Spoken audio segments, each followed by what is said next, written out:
welcome to the Ghosts of Harrenhal. My name's Simon. And I'm Mackelly. Thank you for joining us for episode 232 of our chapter-by-chapter book review of A Song of Ice and Fire by George Martin. Today we'll be discussing chapter 6 of A Feast for Crows, that's Arya 1. And as always, we're going to chat about the chapter and try not to spoil any future plot points for you, unless you're in one of the spoiler tiers. And hopefully we're going to provide you some entertainment along the way.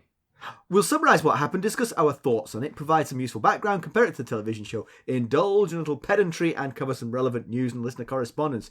Be sure to check out the show notes and provide some additional information about the characters and geography of this chapter. How are you, sir? I'm doing all right. I'm doing all right. My dog is not doing as well. Oh no. My poor little sweet Penny. She went to get her teeth cleaned at the vet yesterday, which is like a big deal with dogs because they have to put them under and all that stuff. And so, she first of all, she hates the vet so much. You've seen her when her little ears get to shaking. Yeah. She's got those big ears on her little head. When she gets nervous, her ears shake like a tree in a storm. So she's a cute dog. So I drop her off and she's all jittery and stuff. I'm like, it's going to be okay. You'll be back in just a couple hours with fresh breath that doesn't make people want to vomit. So the vet calls and says, well, okay, I've gotten a look at her teeth and I'm going to have to pull 10 of them. 10? 10 teeth. You're not kidding about the stink. Well, we feed her one of those greeny, fresh breath thing toothbrushes every morning, and she only gets dry dog food. So, it's the chocolate. But he said so. It's the chocolate. We give her chocolate every night. Why does nobody warn me about these things?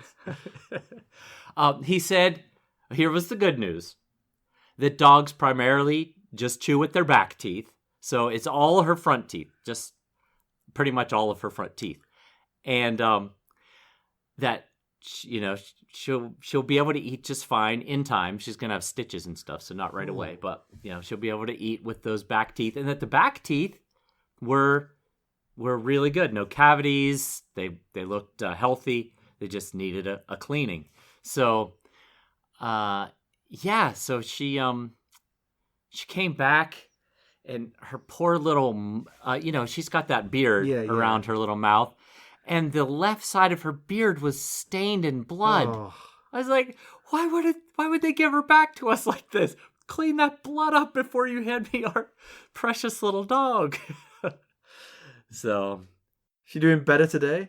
She has this trachea issue where it collapses. That's why she has to wear a harness and not a leash on the collar because it causes her trachea to collapse. And they put a tube down her throat. And I think it irritated her trachea because she has been taking these emphysema barking coughs every probably 20 minutes, all through the night too. No, Stacy and neither of us, Stacy nor I nor the dog, none of us slept. So that's miserable. But the vet said it wasn't really, the teeth weren't decaying or anything. They're just old and loose because she's an elderly dog now, So Stacey was like, couldn't they have just fallen out on their own? Do we need to pay you to do that? So that tracks. She'll be okay. She is a tough, fragile little thing. Yeah.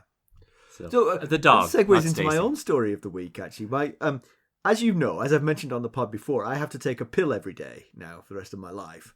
Oh, yes. Right. And one of my dogs is also a little neurotic, and so she gets a pill every morning and every evening.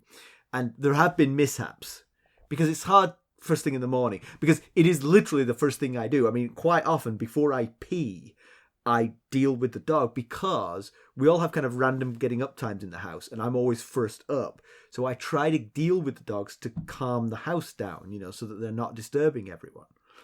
And that's nice of you. It works for me too, because then I don't have irate family members. But I'm bleary-eyed and a little bit, and so that one time I gave the dogs the wrong food, and so Penny ended up eating Twiggy's pill. Oh, right. I do remember this. Yes, yes. So the other morning, I was standing at the kitchen counter wrapping a pill in cheese, and I realised I was wrapping my statin in cheese.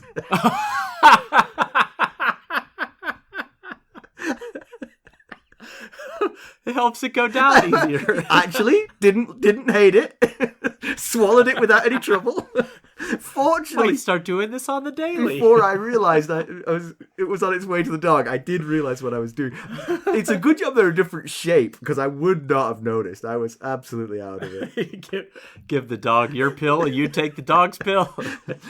The dog's pill seems to have no effect on the dog, except when you give it to the other dog, and then you see the effect it has, because that other dog was absolutely out of her gourd all day on that pill. So, all right. Well, it's good you caught it when you did. Yes. Disaster averted. My other story is, as you know, I'm a bit injured, and so my competitive season has started with me as goalkeeper. And I'm not a very experienced goalkeeper, and I'm not a very good goalkeeper. And I think the statistics will back me up on this, because 2 games into the season, and these games are 44 minutes long, so the total of 2 games is actually less than a full soccer match. Right. I've conceded 12 goals. Oh, so last week I think you mentioned you conceded 4, right? So 8. So got a lot worse. Yes. Oh my goodness, 8 this time. Absolutely. Has anybody thought about just putting a scarecrow in front of the net and see if it works better? You don't know how many good saves I'm making. I'm letting in some stinkers, but I'm making a few good saves as well. So yeah, not going too well. Oh, well. Oh, it can only improve, my team, right? I mean, bless their hearts, they can't make eye contact with me at the end of the game, but they're not saying anything, you know. Well, you know, it's you know, you can only go up. Yes, from exactly. Here. I mean, what are the chances you give up 10? So we've lost 4-0 and 8-1, and as one of the team pointed out, we've let in twice as many goals this week, but we've scored infinitely more. That's right. Yeah, so that's a statistician right there. Exactly. Coming up with the. All right, well, let's get down to business. How did we leave Arya Stark? Well, last we saw of Arya, she had left Sandor the Hound Clegane to die on the road to Saltpans. On arriving at the port, she sold her goods and tries to buy passage to Eastwatch to see her brother Jon. But she doesn't have enough, and the departing ship is heading for Braavos. That rings a bell for her, and she pulls out Jack and Hagar's coin and says the magic word. Please. No, Valamugulis, and the captain immediately invites her aboard and offers her the stately penthouse. Yeah, something like that. Mackelly, why don't we give the summary of this one? Well, Arya's talking to Denyo, the son of the ship's captain. There's a star low in the eastern horizon. He calls it the Star of Home. She muses on home and her lack of one. She thumbs Needle's palm wishing for... Well, she doesn't even know what to wish for anymore. The crew have been nice to her, but have never bothered to ask her name. They just call her Salty because she joined them at Saltpans. The star resolves into 2. Denyo tells her the Titan sees them. Arya recalls stories from old Nan about the Titan of Braavos and how it would eat the flesh of high-born maidens. She's not worried, no flesh on her. She's learned a bit more Braavosi from the crew, and she asks if the Titan is the god of Braavos, but Denyo tells her that all gods are honoured in Braavos. She rejects his assertion that the 7 are hers. They've never done her any good, but neither did the old gods, come to think of it. Her dad told her that in the winter the pack survives, but the lone wolf dies. But her pack is all dead, and she's still going. Denyo points out that the Titan of Braavos is now visible. He's impressive, but really not much bigger than the Baelor statue in King's Landing. However, as the minutes pass, he keeps getting bigger and bigger until he looms enormous in front of them. As they pass underneath, she sees various defensive elements and realizes Baelor wouldn't reach the Titan's knee. A huge blast shocks Arya, warning the arsenal of a ship's arrival. As they pass into the lagoon, she sees the arsenal, a small island covered with war machines. 2 galleys race toward them, but the captains know each other, and the Titan's daughter passes without incident. She's rowed ashore by the captain's other son, Yorko. She now sees the city is a series of islands, canals, and bridges. He shows her some of the sights before dropping her at the temple of the many-faced god. The door is locked. She pounds on it futilely. She holds up her iron corn and says, Valar Morghulis.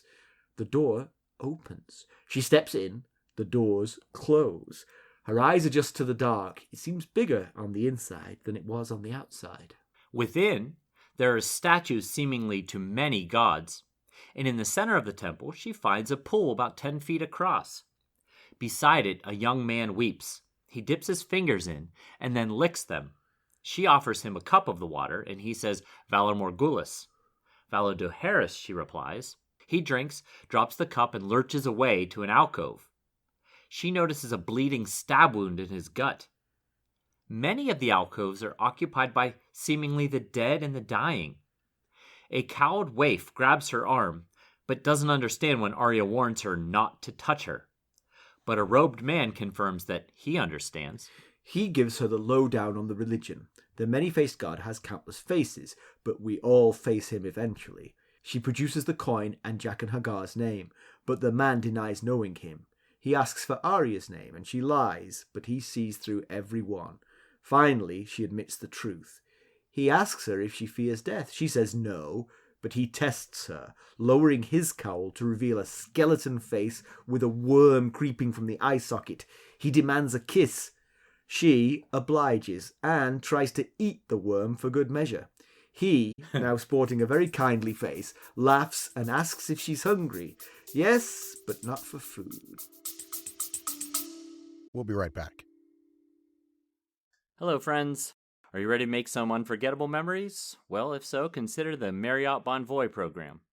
Discover the perfect destination for your summer getaway and unlock exclusive deals on luxurious accommodations. With our affiliate partnership, you'll enjoy unbeatable savings and a seamless booking experience. Don't let summer slip away. Visit Marriott Bonvoy today and make this vacation season one for the books. Use our Ghosts of Harrenhal affiliate page to check it all out and buy Bonvoy points or give some as a gift. The link to our page is in the show notes. Well, it's a good chapter. A good portion of it felt kind of like a travelogue of Braavos. Yes, it's definitely introducing us to Braavos as a place. It seems very pretty. Made me think of Venice. I don't know if it had the same effect with you. It had the exact same effect. When I read that in the notes, I thought to myself, well, apparently it must, because we had the same thought. And then I went, and, it's the canals. It's a city of canals and bridges and poled boats. Yes. I mean, that was the biggest clue, because they have boats that are being pushed by a pole rather than road. So that's very Venetian. Yes. So I went and did a little Google searching, and it appears a lot of other people think the same thing. That Braavos reminds them of But I noticed Game of Thrones wasn't filmed there. They filmed this in Croatia and some other places as well. I think the water scenes were Croatia. Okay. Yeah. Well, probably cheaper, I guess. Venice is probably an expensive city to film in. Probably. Yeah. So early on in the chapter, she recites her prayer, and it's getting a little lighter because of the people that have died. Right. And I kept worrying that it was always going to grow faster than it shrank. She was always going to add more names faster than she could get rid of them off the other end. But it is smaller than it's been for a while. Well, the strife that she's gone through and the people, how quickly her list came into form, it makes sense that you would think that. But I was thinking back on, so there's 6 people left on her list: Gregor Clegane, Dunsen, Raff the Sweetling, Sir Ilyn, Sir Meryn, and Cersei. I believe that's the complete list. So she hasn't added a name since Harrenhal. Right. When she added Gregor, Raff the Sweetling, and Dunsen she probably added them as that terrible march to Harrenhal. Yeah. And then Sir Ilyn, Meryn, and Cersei, they're the old crew. They've been there for a long time. The OGs. Yes. I will say, I wonder, as she learns more about what's gone on in the realm, if she ever does, if people with the last name Bolton and Frey might get added to this list. If she adds Freys to the list, it's going to grow really fast. She's going to have to narrow that down. Yes. She's just going to have to say House Frey, because she's going to fall. If she does this nightly prayer like she's been doing, she's going to fall asleep before she gets through all the Freys. Walder Frey, Walder Frey, Walder Frey, Right. Walder Frey. Just She the gets Walders. rid of one of those. She won't know which one to get rid of. Wait, what was it? Which is it? 3? Is it 6? Which Walder Frey was it? And she picks up another nickname in this chapter, Salty, because they picked her up in salt pans, which I think we just mentioned in the summary. And at the end of the chapter, when the man with the cowed hood, that turns into a kindly faced man, asks her what her name is, and she starts listing some of her nicknames. Right. And she's got a lot. Yeah, she does. I know she mentions Salty, Nan. My mother called me Nan, but they call me Weasel, Squab, and Ari. Right? Yes. And I think she tries Arya on its own as well, and he's like, come on, keep going, and finally she tells him the truth. But he sees through every one of those lies, which is interesting. So yes. Yeah. I'm always curious what these religions give you, and this one apparently gives you the ability to tell when people are fibbing. I guess so. At least about their names. Right. She skips Lumpy Head, Lumpy Face, Arya Underfoot, and Arya Horseface. But at least the last two just got her actual name thrown in there. That's true. That is true. Yeah. But yeah, speaking of her nicknames, no other character has anything even like the list of aliases that she goes by or has gone by throughout this story. And to me, it's always felt like it exemplifies or maybe amplifies her identity confusion or crisis that she's been dealing with since her father's death, basically. So do you think that having all these aliases distances herself from herself? Exactly. That's exactly what I think. Yes. Which, of course, she has to do it to a certain extent. Yes. But you think it might have a sort of psychological impact on her in that she can never quite get back to who she was because she's been these other people. Right. Yes. Now, I mean, on the ship, it's not a boat. On the ship, the Titan's daughter that she just took here to Braavos, she could have gone by Arya. I don't imagine they would, these Braavosi sailors would have a clue. It's not a great idea, though, because if you do say that, then they go to ports and they talk to people. Yes, they do. Yes, see, I hadn't thought that all the way through. Clearly she had. I wonder, actually, you've made me think about the fact that the ship was called the Titan's Daughter. I wonder if you had a boat and you called it the Titan's Daughter. It just becomes a ship just because of the size of the name it's got. Right, yeah, it can't be anything else. Yeah, it can't be a little rowboat, the Titan's Daughter. Doesn't sound right. But I wondered, this exercise at the end of the chapter where she's going through her names and then eventually gets to Arya of House Stark.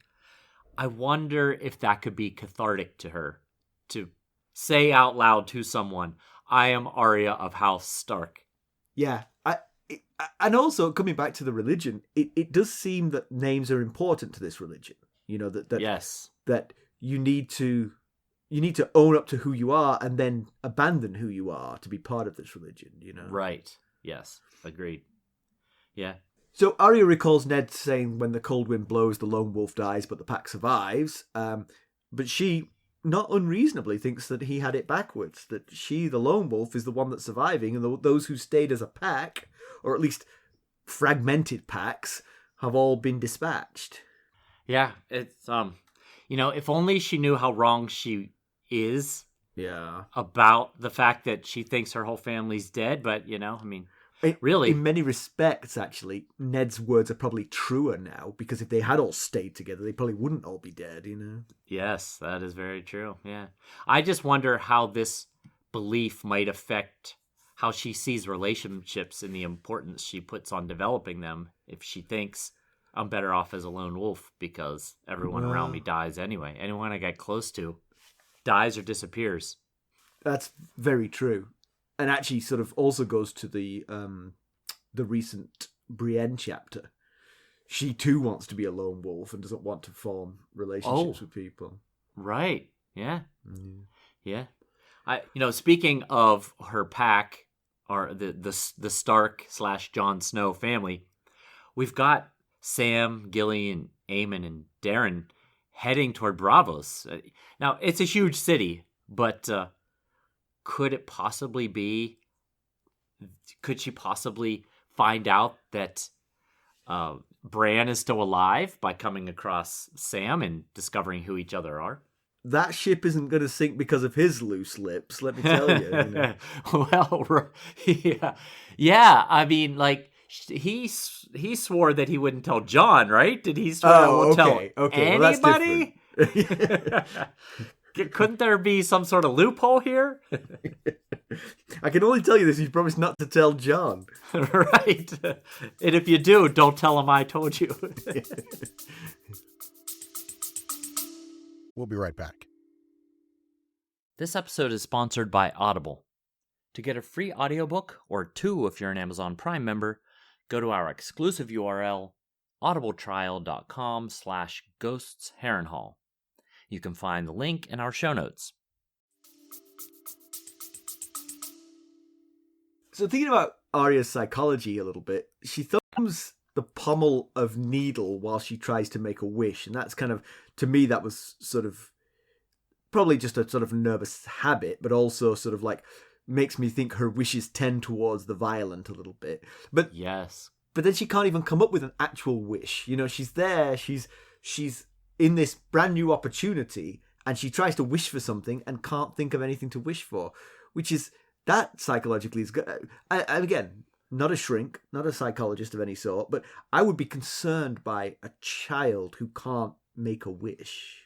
Yes. Now, I do have a minor in psychology, so I think I can speak on this. Please.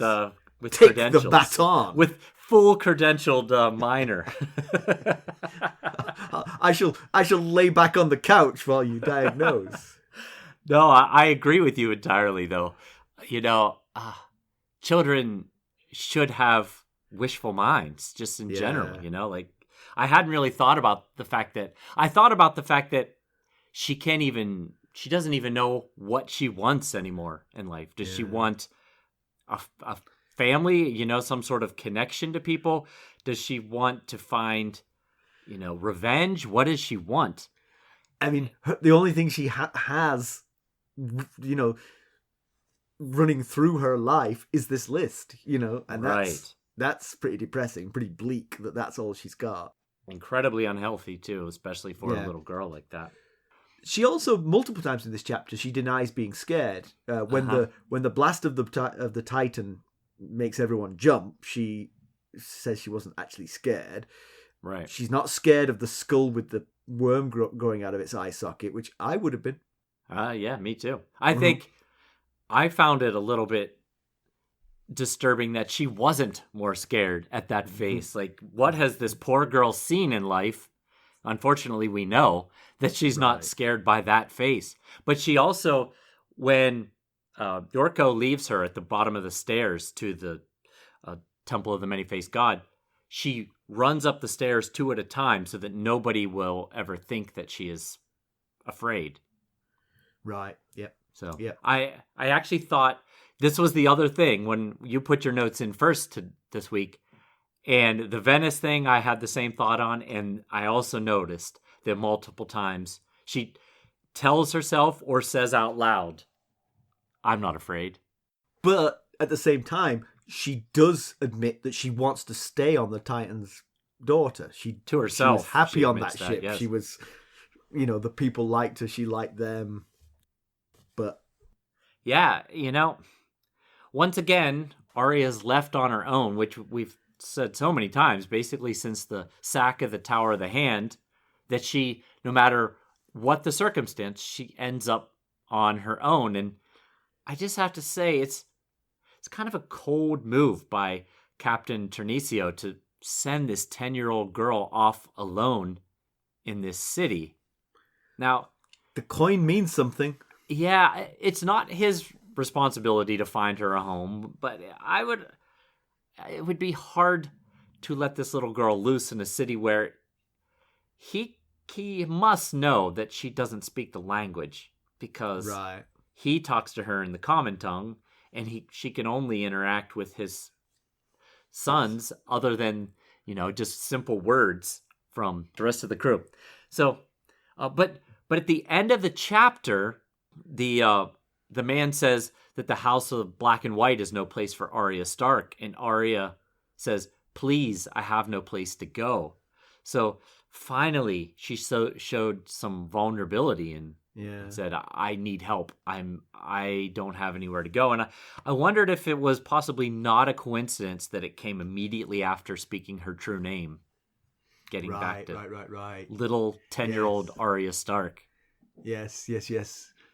To get to that point, she'd let down her guards to the point where she was back to being her vulnerable self. Interesting. Yes.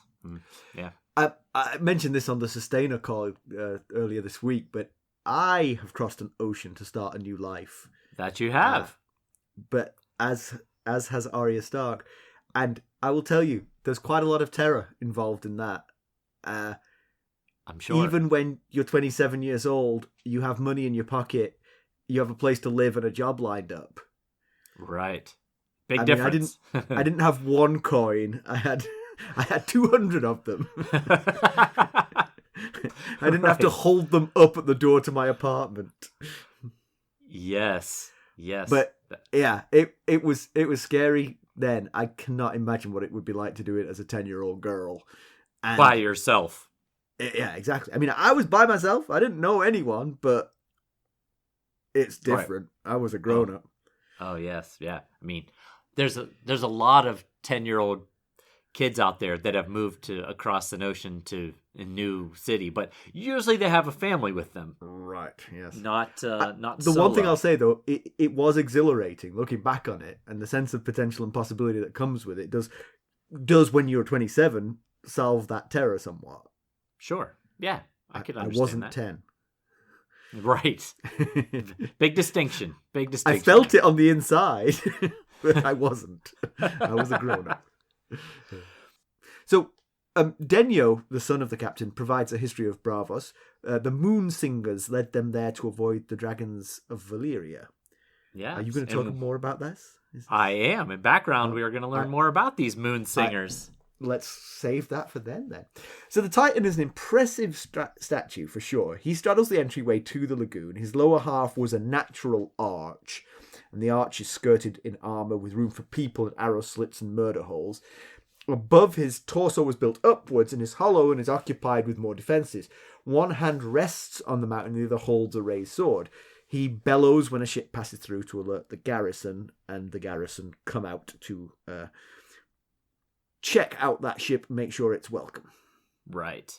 It's pretty neat. I mean, it's pretty amazing structure. I can't imagine how much effort it took to construct such a it's around the builder levels of building this thing. I mean, yes. I mean, the Statue of Liberty is an impressive statue, but you couldn't sail a ship between her legs. No, and she's sitting on a pedestal, She's sitting on an island. This is spanning two seamounts, two huge structures in their own right.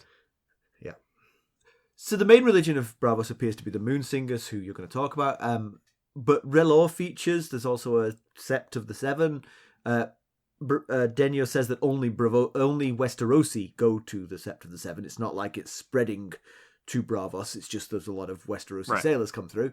Sure. It does seem to be quite a secular city, though, because so obviously accepting of religions, but also secular. The row of impressive statues that Arya sees, she thinks of them as gods, but they actually are the Sea Lords of Braavos. So money and expenditure is put into the secular rulers, not just the religious ones. Right. Yeah. On the subject of names and this religion, it does feel like names are very important to this religion. And one of the things that clued me into that is both the captain and the sons want Arya to confirm that she knows their names before they say goodbye to her. Right. Like that her whatever she's going towards. I mean, obviously she's got some special passcode in that coin and in the words Valar Morghulis. And whatever she's going towards, they feel the need to stress to her, me, Simon McGrother, did you a favor, right? Right. You remember it, right? So I don't know how that's going to work out, but it feels like she's going to get embroiled in something fairly scary for other people. And it's not just the Ternesio and his sons. The crew also, some of them ignore her, and some of them point at their chest and say their names over and over again until she knows it. And always never asking her name. Right. So I wonder, Jaqen H'ghar gave her the coin. Ternesio saw the coin and is taking her here to the House of Black and White.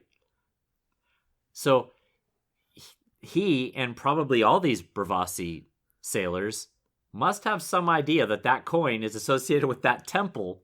Right. And they must know whatever goes on in that temple. Right. And they want her to remember we did you a solid.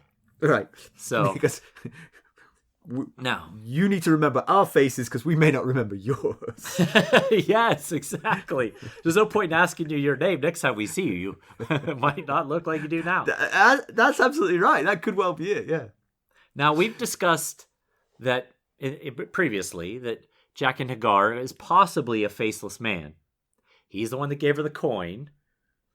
And we saw this cowed man's face change from a skeleton into a kindly man. So he can do the same trick. Yeah. So it stands to reason that Ternesio possibly thinks that Arya is a faceless man, or is a recruit towards becoming one. Perhaps. Right. Yes. Right. So one thing I wondered, did the door open for the coin or for her saying Valar Morghulis? Because she did the two things at the same time.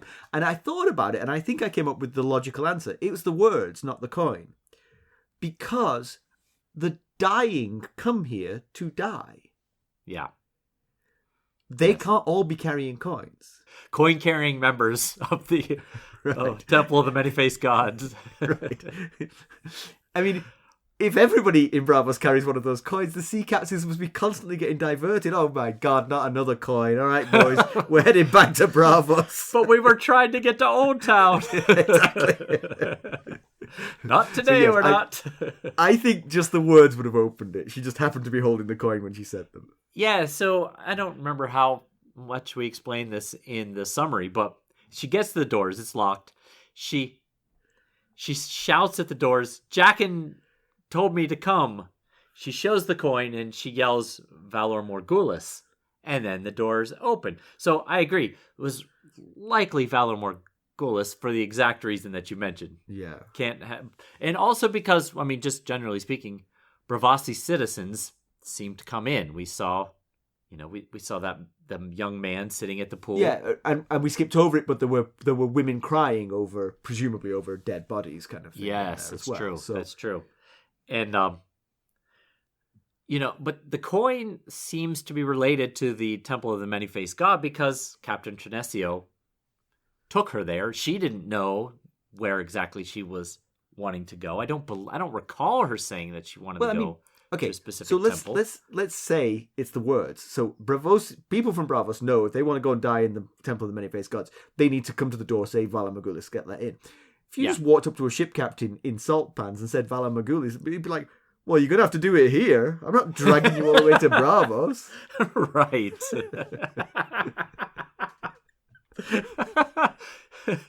I need a little more than that.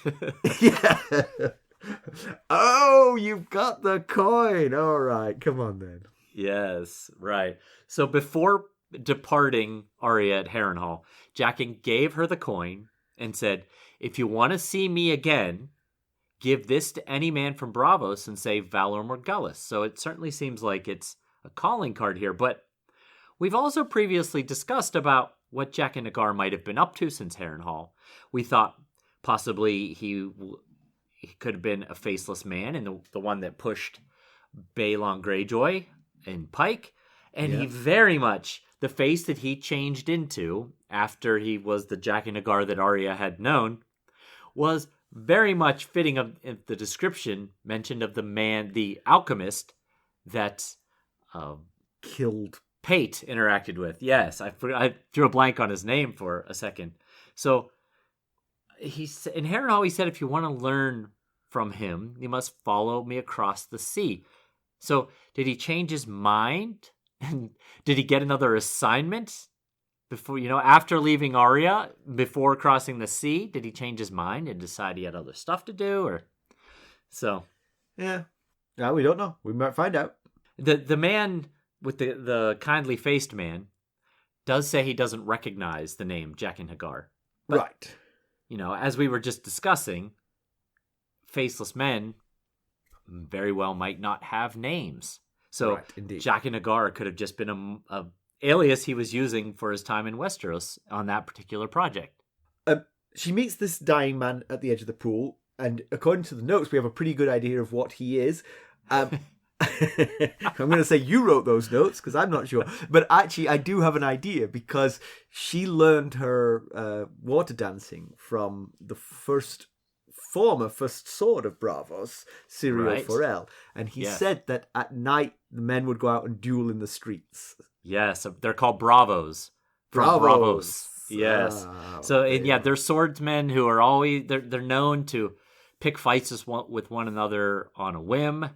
And so it seems an awful lot like this very well was a Braavo who was possibly mortally wounded and came here to die. He was crying when she came across him. I don't remember if we mentioned that in the summary or not, but I will say, you're surprised that I came up with any of that. I'm a little bit proud and surprised. Thank you. So the cowled man asks her name and asks if she's afraid of death. And once she reveals who she truly is, he says, this is no place for Arya Stark. Now, there's a couple of interpretations of that. One is, well, you're a noble house. You don't belong here. This is for, nameless people. But the other interpretation is, oh, you can stay here, but you're going to not be Arya Stark. You're going to lose that. Yes. And, the kiss of death, as we might call it, just a name I'm giving it right here. It seemed a bit like a death, like a "Are you afraid of death?" test. And she thinks while she's in the temple that at first she thought there was a bunch of people sleeping in alcoves, and then she said, "No, look with your eyes," and she realizes, oh, they're likely dead or dying. And then we saw the man in the silvery cape who we were just talking about with the wound in his gut, likely dying. So I guess if she is going to stay, not being afraid of death seems like a pretty fair prerequisite for staying in the House of Black and White. I'll counter, though, that you can be not terribly afraid of death and not want to kiss a skull with a worm coming out of its eyes. Okay. Well, yes. Being not terribly afraid to die and being not squeamish about skulls talking to you are different things, I would say. I guess so. I guess maybe this test was, what is your threshold? What kind of creepiness are you willing to put up with? Yeah. And as we said, the chapter ends with the man asking her if she's hungry, laughing about the fact she tried to eat the worm is why he asked that question. And she doesn't say, but she thinks, yes, but not for food. So what is she hungry for? I assume what she's talking about is the skills and abilities that these people have demonstrated. Between the cowled man and Jaqen H'ghar, she's seen things that are miraculous, and she wants some of that. Yeah, that's logical. I was thinking along those same lines. I was thinking she was hungry for several things. Knowledge. She told the kindly faced man that Jaqen H'ghar said he would teach her secrets. Possibly for some revenge. She sees all these people dying and figures maybe she can learn to kill people herself here with some of the secrets that Jaqen said he would teach her. And I was also thinking maybe she is hungry for a sense of belonging. She's been by herself for so long and wandering for so long. Maybe she's hungry for, a place to settle down for a little bit. Yeah, if you were a religion, a 10-year-old wandering into your temple is a perfect person to get your claws into because, she's on her own and looking for belonging, and you can provide it as a religion, so yeah. Right, that's true. All right, brief interlude while we talk spoilers. Join at our higher levels and you can listen into this. All right, do you have some background for us? Yeah, sure. So while rowing Arya through the canals of Braavos, Ternesio Terys tells her that due to their role in the founding of the city, the Temple of the Moonsingers is the largest temple in the city. So who are these Moonsingers? Well, they actually came up 1,000,000 years ago in Dany 7 of A Game of Thrones when... I thought you meant 1,000,000 years ago. I was like, jeez. Wow. Even by this book standards, that's a long time. No, really was only about 4 years ago or so. But when Mirri Mazdor told Dany that she studied the birthing songs of a Moonsinger while in Asshai. Back then, we told of how Moonsingers are leaders within the Jogos Nhai community. The Jogos Nhai being a group of people from the eastern side of Essos. What do they have to do with a city on the west coast of the continent? Well, about to tell you. When a group of slaves of the Valyrian freehold overthrew their masters and took command of the ships they were sailing on, they fled up through Essos. During their travels, they came across Moonsingers in the land of the Jogos Nhai. These women prophesied where these escaped slaves would find safety. In a lagoon behind a wall of pine-clad hills and sea stones, where the frequent fog would mask them from the dragon lords. The prophecy led them to what is now Braavos. And one final thing I'll say about this is George Martin was actually asked about the role Moonsingers might play in A Song of Ice and Fire. He said that they were instrumental in the founding of Braavos and that they do still exist today, but won't likely play a major role in the current story. We'll see if he holds to that. That's excellent. Thank you. It's good to know. Stuff I did not know. All right, comparison with the television show. Arya does go to Braavos. The captain himself rows her all the way to the House of Black and White. They change her admittance. She's refused admittance. She waits on the step for a few days, chanting her prayer of people she wants to kill.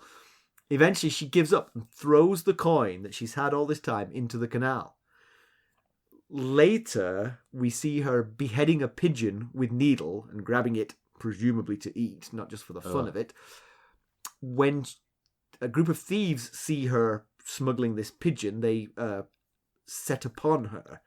But the guy who refused her entry to the temple now saves her. He appears behind her, and the thieves take one look and scarp her in the opposite direction. They know who he is, and they are afraid of him. He then gives her back the coin that she threw into the canal and reveals himself to be Jaqen H'ghar. He had a different face, but he reveals himself to be Jaqen H'ghar. He then admits her to the House of Black and White, telling her that she must become no one. So, I don't know if that's a spoiler, because I don't remember if Jaqen comes back and helps her, but that's where the TV show went, anyway. Right. Yeah. And, that's a TV show decision. We'll see whether it holds in our story or not. Exactly. Okay, Pedantry Corner. I've got a little one. Yeah, you did. It made me laugh when I read it, too. The Titan of Braavos blasts its horn every time a ship sails between its legs. Every ship. It's a big port, too. It's a huge port. That thing would be making noise all the time. Oh, man. You would never stop. Oh, yeah. There should at least be hours. There should be hours of horn blowing. Right, exactly.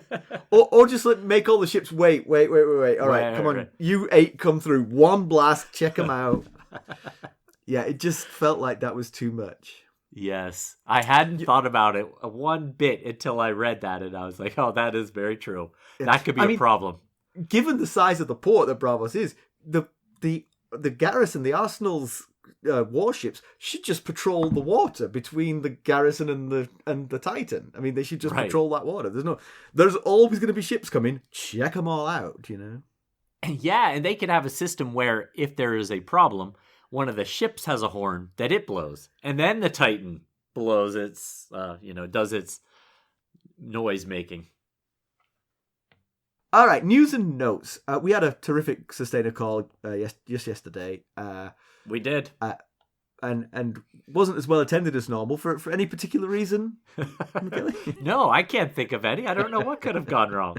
It turned out that there's a little checkbox when I make a post on Buy Me a Coffee. There's a tiny little checkbox that says email this to your members, and apparently I forgot to click that because the post happened, but it never went out to people, so you had to actively go find it. Yeah. And fortunately, on Monday, Derek messaged me and said, "I heard on the episode that we have a call tomorrow, but I didn't get any info about that." And I went, "Oh, oh no." Despite that, we had listeners from 3 continents come, so we did. Yes, yeah, so it's always fun. Yes, and you posed a good question. I thought that was a fun question you came up with.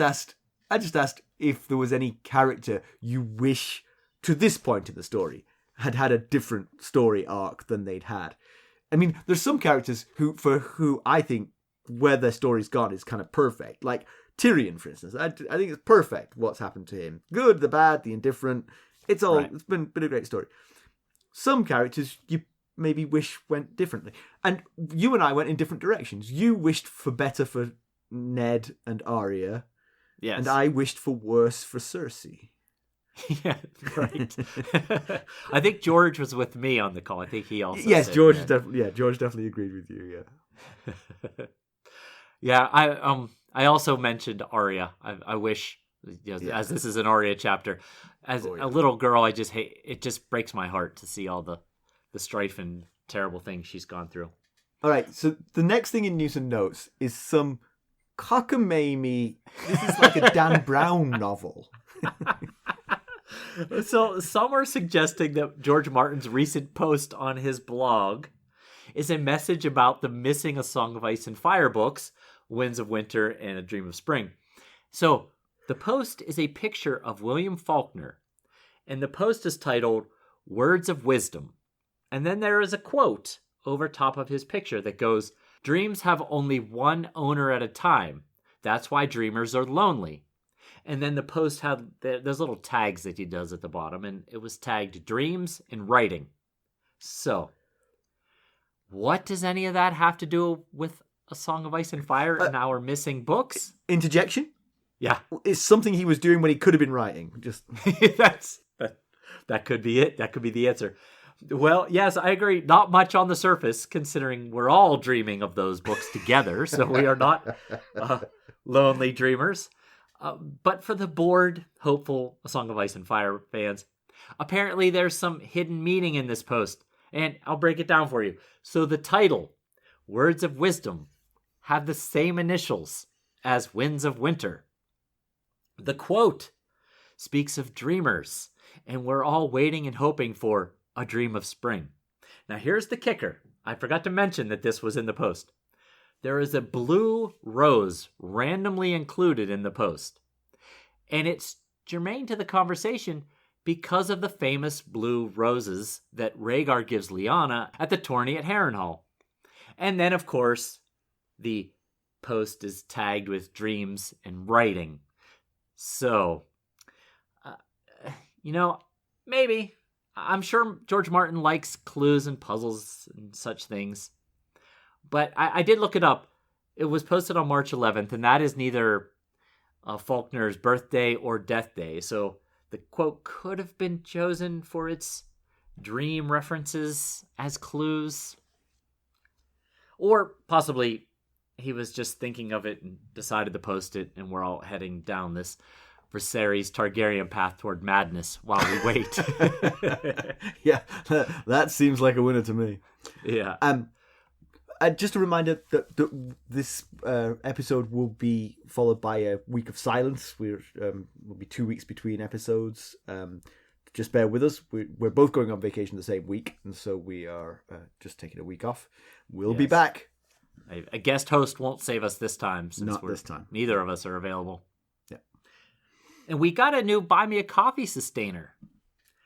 Chris Gate has joined us at the Squire tier. So thank you so much. Your support and the support of all of our sustainers does really help sustain this venture. We use the word sustainer for a reason. You really keep us going. And thank you so much for that. All of you. Thank you, Chris Gate. And we got a review on Apple Podcasts from Rave the First. A sound investment. We know Rave on Oh, we do know Discord. Rave, yes. Yes. Yeah. A sound investment. What a show. I've been hooked since the first episode. These wonderful hosts and best friends are excellent Westerosi tour guides, so good that even Elio and Linda appear for a special episode of the show. Whether it's your first time with the books or a return reading, you will not be disappointed with all this extra content. They are constantly opening my eyes to things I've missed along the way, and I truly feel like I'm among friends discussing the series. You are, even if they can't hear me. Chime in, we'll listen. I have never listened to a single podcast before them, and they have converted me. Bless them for remembering Rickon more than the rest of his family does. All the gold for all. Thank you, Rave. That's terrific. Great review, Rave. Thank you very much. Yes. All right, let's conclude this. So Arya's got a new home, perhaps, it seems. She appears to have been accepted into the Many-Faced God's temple. But what's in store for her now? Will she learn the tricks of the trade? Will she be able to switch faces and voices whenever she wants? Will this catalogue of nicknames become actually more than just nicknames? Will she have characters to fit them all? She's been preparing for this for a while now, being different people. Well, I know one thing for certain. She is a very long way from home, and she has every right to be terrified. But I think she is not old enough and aware enough to realize this and thinks she has to be brave. And it's okay. You're allowed to be scared. I would be scared as a middle-aged man walking, being isolated from everybody I've ever known in a foreign continent. Especially if the first thing someone does when you get there is pull back their hood to reveal a skull face with a worm growing out of the eye socket. That's hardly the welcome I was looking for. I would be tracking down the Titan's daughter. Take me back across. I'm out of this place. The door might have been locked on the way in, but it's not going to be locked to me on the way out. So there's no sign of Jack and Hagar in the book. So is Arya just camping there? Will the coin make her an acolyte? If so, what does her training include? Plastic surgery? That's a good guess. That's a good guess. It's good stuff. It's we're embarking with Arya. We spent so much time last book kind of just rehashing the Riverlands and chapter after chapter. And it's definitely good to give her a new vista. Yeah. Yes, exactly. Yeah. All right, up next is Cersei, our first number 2 of the book, unless you count what leaked out of Tywin's guts. I love it when the joke has been there in the notes the whole time and you're just reading it as we get there. I did read it yesterday, but it got me again. Yes. So, we have Tywin's funeral coming up, and we begin to see some angling for that power vacuum we talked of with Tywin's death. No doubt about it. All right, there's 4 ways that you could help us. You could leave us a 5-star rating and a positive review like Rave the First did. You could buy merchandise at ghostsofharrenhal.threadless.com. You could buy us a cup of Arbor Gold at buymeacoffee.com/ghostsharrenhal. Become a sustainer at any of the various levels, as Chris Gate did. Or you could just donate directly to our cause through our website, ghostsofharrenhal.buzzsprout.com. And if you're looking for more ways to interact with us, keeping up on the latest Ghosts of Harrenhal news and developments, well, you can always check us out on our social medias. You can follow us on Twitter at Ghosts Harrenhal. We're on Facebook, Instagram. I highly recommend you join us on Discord, and we're also on YouTube. Thank you for listening. Thanks. Bye. Bye.